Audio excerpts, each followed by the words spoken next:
And I looked at it kind of awkwardly at first. It's because I was a little lost on why she even telling me this in a club full of women and we enjoying ourselves. But she said that to me. She said, I've never done nothing wrong. I just try to pursue my career. And a couple years later, she sued him. To the charges, there's nothing that the government said in their presentation today that changes anyone's mind about anything. We believe in him wholeheartedly. He didn't do these things. This was a 10-year relationship. There's no coercion. There's no crime. The situation surrounding Diddy and Cassie has taken a dramatic turn, with new revelations that have people questioning who's telling the truth. For a while, Diddy and his lawyer have staunchly denied the claims made by Cassie, asserting that she was a willing participant in their relationship, including in the infamous freak-off tapes. These tapes, which have become a significant focal point in the case, are being contested in court, with Diddy's team requesting access to them. The issue is the government has been playing hardball, refusing to hand over the tapes, raising suspicions about what's hidden in the evidence. Cassie, on the other hand, is sticking to her allegations, claiming that Diddy coerced her into engaging in these activities. The controversy deepened when a statement from Judge Aaron Sabrian, who seems to have dropped a bombshell, caused even more speculation. According to him, Cassie might not be as truthful as she's presented herself to be, leaving the public to wonder what the real story is. In the midst of all this, people are divided. Some believe Cassie while others are starting to think that Diddy and his team might have a point. To fully understand the scope of these allegations, it's essential to look at what's been said about Diddy's alleged behavior. Reports have accused Diddy of kidnapping women and coercing them into sexual acts, sometimes using firearms and threats of violence. The indictment claims that he would hire male workers, sometimes arranging for them to be transported across state lines or even internationally. Afterward, the women were reportedly given drugs like ketamine, ecstasy, and GHB, leaving them in a vulnerable state. Some even required medical attention to recover from the aftereffects. With such serious accusations on the table, Diddy's defense team, led by seasoned lawyer Mark Agnifilo, has been quick to respond.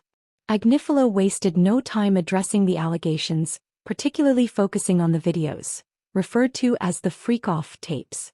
He asserts that these tapes do not depict anything criminal. Instead, he claims that the tapes show private activities between consenting adults in a long-term relationship, emphasizing that there were no secret cameras, no celebrities involved, and no underage individuals. According to Diddy's team, these videos are a representation of a couple engaging in consensual, private activities in the comfort of their own home, and it's no different than any other private relationship where filming occasionally occurs. In a letter to the court, Agnifilo went on to directly address the issue of consent. He stated that the case revolves around whether Cassie was a willing participant in these activities. His team claims that both Cassie and the male workers involved in these situations have denied any coercion or pressure. They've even asked the workers to testify, and the answer, according to them, was a unanimous no. None of them felt forced into doing anything they didn't want to do.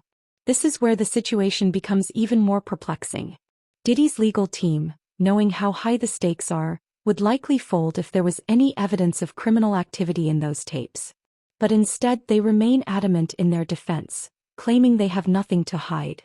This has led some to wonder whether the government is deliberately withholding evidence, waiting to drop a bombshell in the trial. If they had something damning, wouldn't they have shared it by now? Diddy's legal team has already requested the tapes from the authorities, and they are confident that what they contain will only prove their client's innocence. Furthermore, Agnifilo is a well-established lawyer with years of experience. He's not someone who would risk his reputation on a case he couldn't win. If there was evidence of illegal activity in the videos, he would have no choice but to take a different approach. Instead, his steadfast defense only fuels the belief that Diddy is innocent. As the case unfolds, there's also growing speculation about Cassie's involvement. Her former bandmate Chopper has publicly stated that Cassie knew what she was getting into.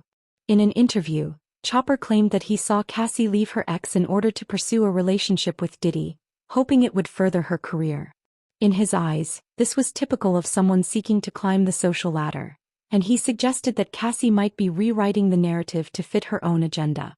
These claims have added fuel to the fire, leading many to question whether Cassie's version of events holds up. The public's opinion has started to shift in favor of Diddy and his team. Some people believe that Cassie might not be as innocent as she's made herself out to be, while others still stand by her side. The secrecy surrounding the tapes and the refusal to release evidence has only deepened the mystery.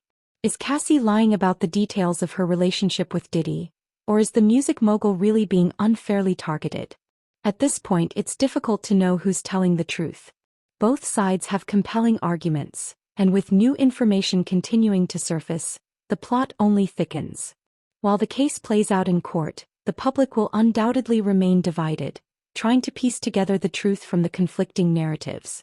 For now, we'll have to wait for more details to come to light to truly understand what happened behind closed doors. You know, because it's like we went to school together practically. The Diddy camp, you know, did it, you know, bad boy college. She was so happy to see me, and we took shots together, and she told me, I swear she told me, she said, I never did nothing wrong to him. She said, I did everything right. I was just trying to pursue my career. You know that, huh, Chop?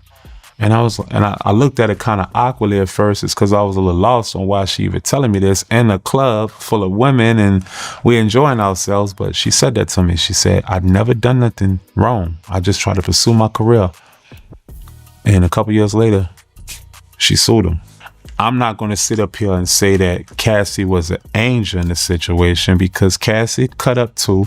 You know, Cassie was being, you know, she was doing what cute, crazy girls do too.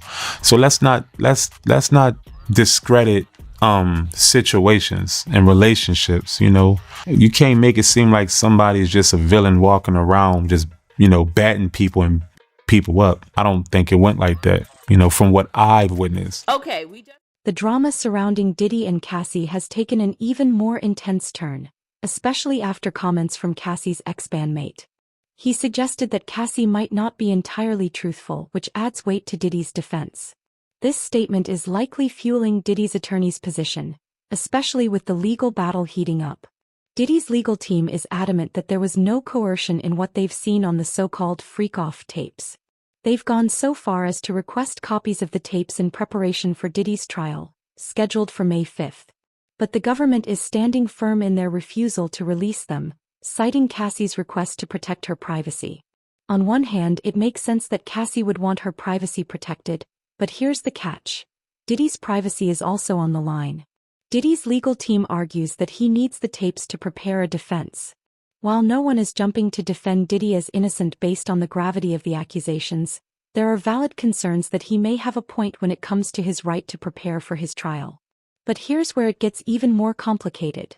The judge overseeing the case, Judge Subberman, has backed the feds, denying Diddy's motion to amend the protective order. In his ruling, he said that the prosecutors have a valid concern about handing over the tapes because it could jeopardize the privacy and safety of the alleged victims. He also pointed out that Diddy's team failed to properly negotiate with prosecutors for a compromise that could allow them to view the tapes. According to Judge Subberman, if Diddy's defense team wants the tapes, they need to make a stronger case for why they need them. This ruling has sparked a lot of debate. Some people believe the judge is just trying to be reasonable and protecting the alleged victims, but others argue that it seems biased and even corrupt. Fans have taken to social media to express their opinions, with some saying that the defense made it clear how hard it's been to even schedule time to view the tapes, which should be reason enough to give them access. Others believe Diddy's team isn't getting a fair shake, claiming that the judge's decision could hurt the defense. There are also plenty of people questioning whether Cassie is telling the truth about her level of consent in these situations. One fan pointed out that everyone involved was an adult and chose to be part of the situation, suggesting that they all sold their souls for money and fame. But does that mean Cassie lied about being coerced? At the end of the day, this case is still full of twists and people are divided on where they stand. Is the government unfairly withholding evidence, or are they just being cautious to protect victims? Did Cassie consent to everything, or was she pressured into it? With the judge denying Diddy's request for the tapes, the plot thickens and more questions are raised. What do you think? Is the feds' refusal to release the tapes a sign of bias, or is it about protecting the victims? And do you believe Cassie lied about not consenting to the freak-off? Let me know your thoughts in the comments below. Catch you in the next video.